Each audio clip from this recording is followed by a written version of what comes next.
Welcome. We are going to analyze the graph of a function, and this particular format that I'm going to follow here can be used for a square root function like I'm showing here right now, and we're going to graph it in a moment, or it can be used for a quadratic or for an absolute value function. But we're going to do the same types of things, graphing it and analyzing it. We're going to do it with the square root one.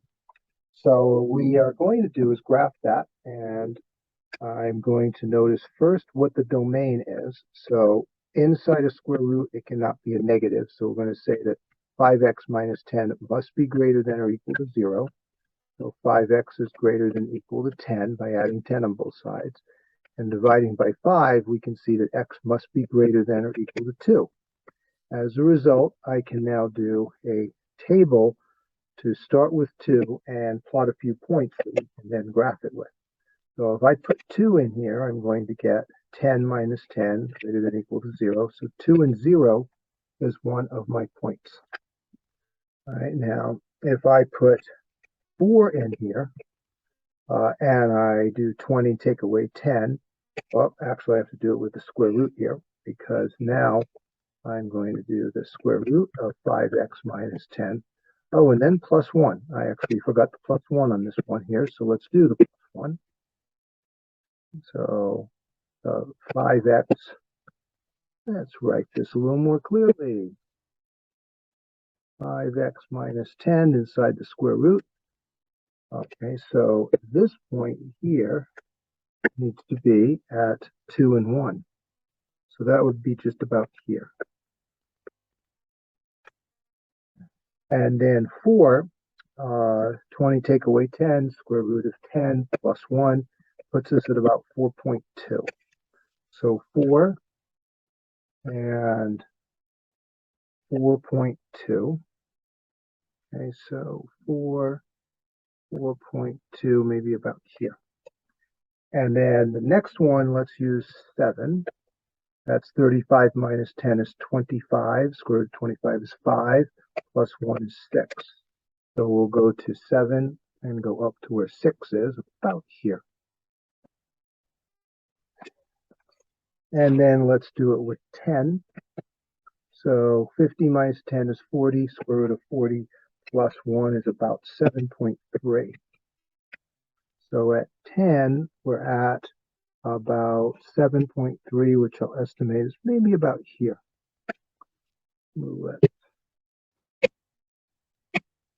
Let's make that a slightly better estimate about that. So the graph of this starts there and curves like so. I think I want to make it a slightly better curve. All right, the first part looks a little too straight, but you can tell I'm attempting to curve it there. So it's approximately like this. All right, let's use that graph to the end of the equation to find all these different things. We're going to start with the domain, okay? And so the domain are all the x's that can be used, and that's from the 2 on over, and it's filled in. So we're going to be doing it in synthetic division because it's a range. So we start at 2 and we include 2 and we go to infinity. If we were doing it in other forms, mainly we would say that x is greater than or equal to 2. Those are the domain ones we use. However, this is the one that we want to do. We want to do it with interval notation. I want everyone to do it with interval notation. Now for the range, that's going to be the y values, and they start here at 1. All right. So that means we're going to be going from 1, because it's including 1, up to infinity. Or it's going to be, we can write y is greater than or equal to 1. But in interval notation, it's this. And I think I'll make that little straighter line like that. Now let's take a look at evaluate. I'm going to say, let's evaluate it at, well, we have numerous numbers to do it. And let's choose one. I'll choose a number out farther along. Let's say 25, 35 minus 10, 81. I'm going to do 91. Okay.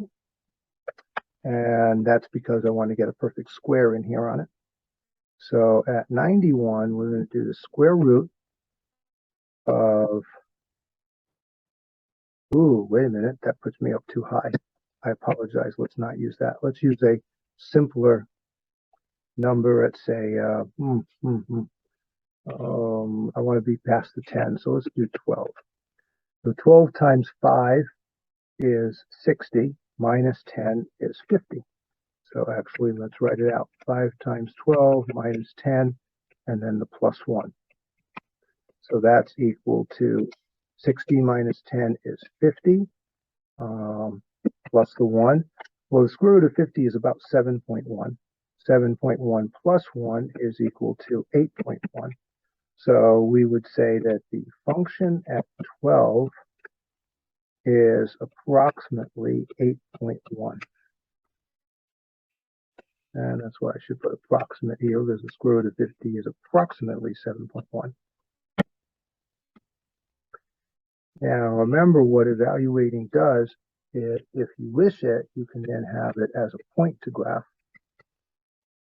So if I were to graph it and go out to 12, I would be up to about 8.1 on the graph. Okay. What is x when f of x is approximately 20? Now we're doing it where we're solving for that. So I'll do just the x.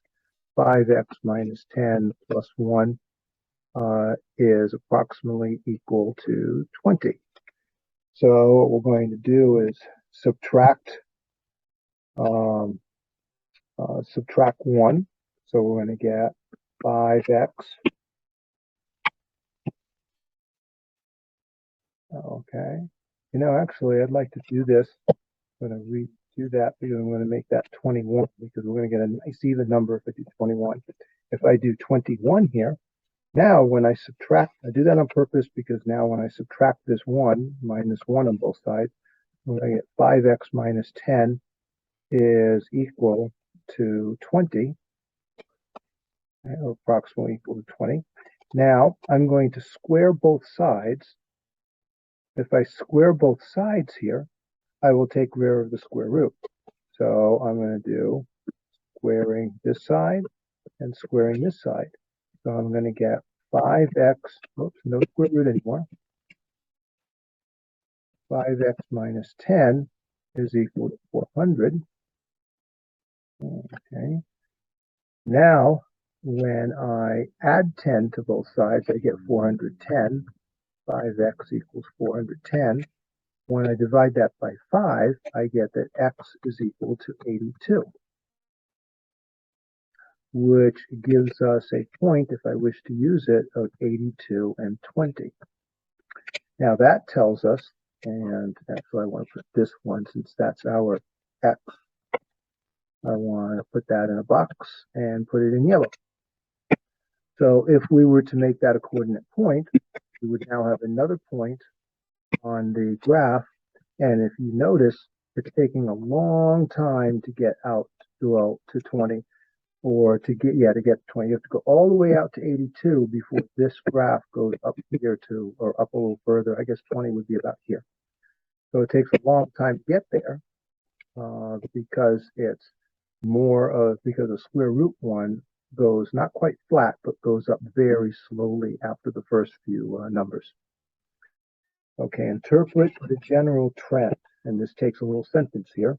So let's say what happens. It increases throughout the entire thing, increases, but increases slower and slower as the x values increase. Or you could say it starts at 2 and gradually increases. Now, I think increases, but slower and slower, gradually increases. A number of ways to say it. I'm going to stick to this one. Increases, or the general trend is increasing,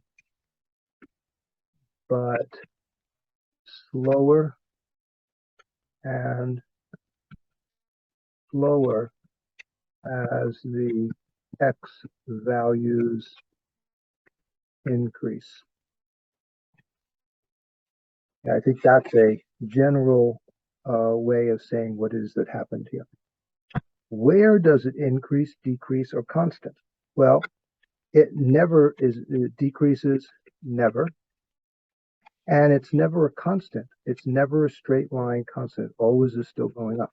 So we can actually just put never for both of those.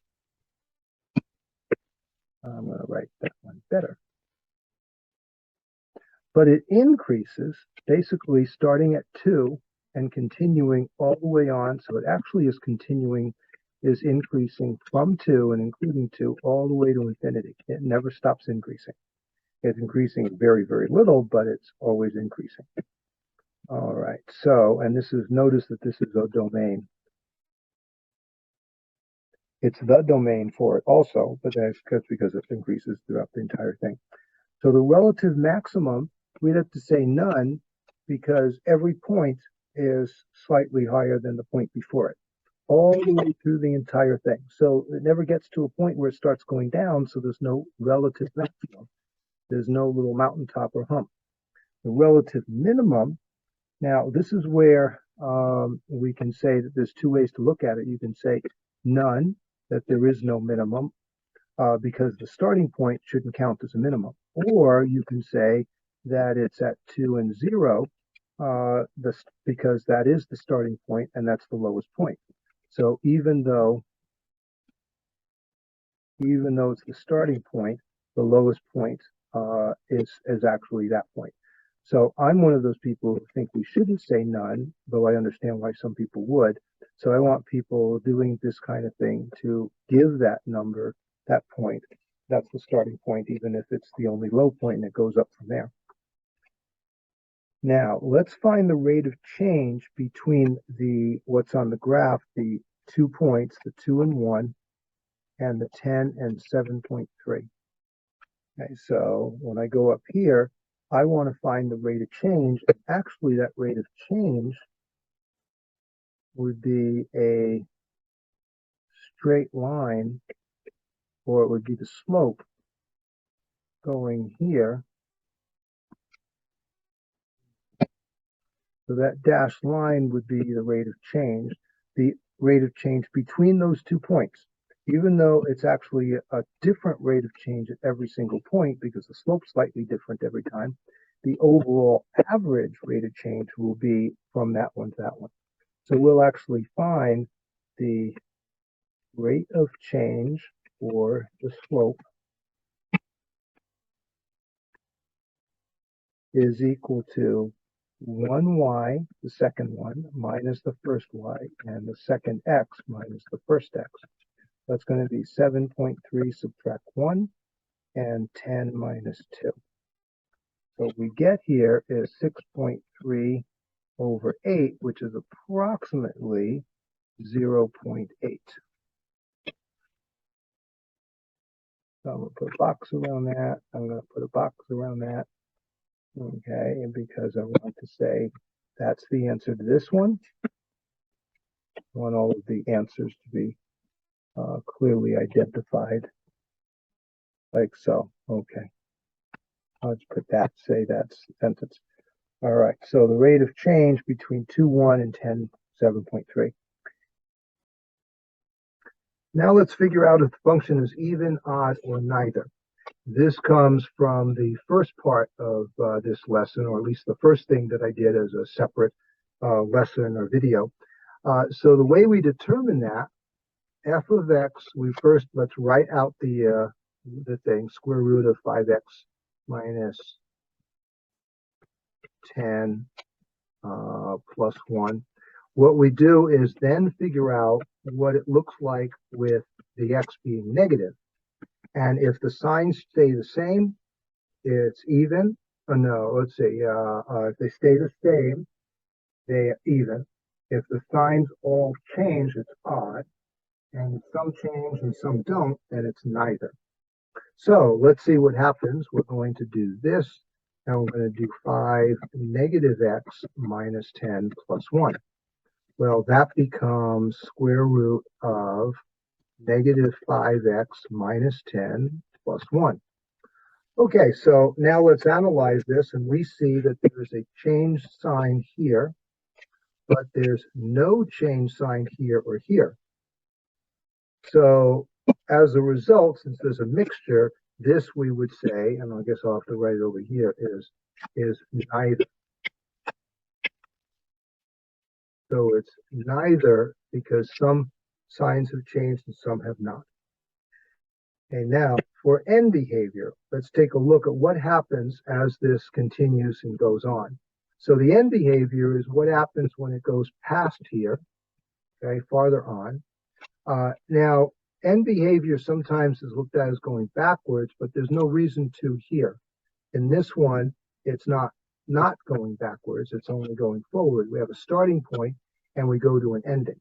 Well, if arrows were on both sides, we'd have to give the end behavior on the left side and on the right side. So in this case, we'll be looking only on the right side.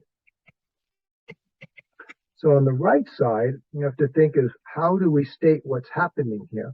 So what's happening is it is continuing to go up as it's going out here longer. So we can either say that the function is increasing while as the x values are increasing, or the x values increase as the function increases. Really, it should be that because the x values are causing the increase, because that's the independent variable, and then the dependently the result. So the results are happening because of the x's. So we have to say that the function of x is increasing as the x's increase. So we would say that the function of x increases, and I'll do an arrow up to mean increases, as x values increase. Now you could write the word out in the word increase out, or in my case, I'm just going to use the arrow there as a to determine there. The arrow shows it, and it makes sense since you heard me say increase. And I should actually do that with neither. So what we've done here is, from using this graph, we've analyzed it using the visual of it. We've analyzed for each of these things, domain, range, valuing for a number, or when the result is a number, and so on down the line. Some of them are not applicable to this one, so we say never or none. Some of them are applicable in different ways, and so here we are. Okay, those are all the parts of it. I hope this helps in seeing what is involved with analyzing a function and all the things that you have to do here, all the things on this page in order to analyze for each part of that to show the characteristics of that graph. Thank you for watching and listening, and I hope this helps.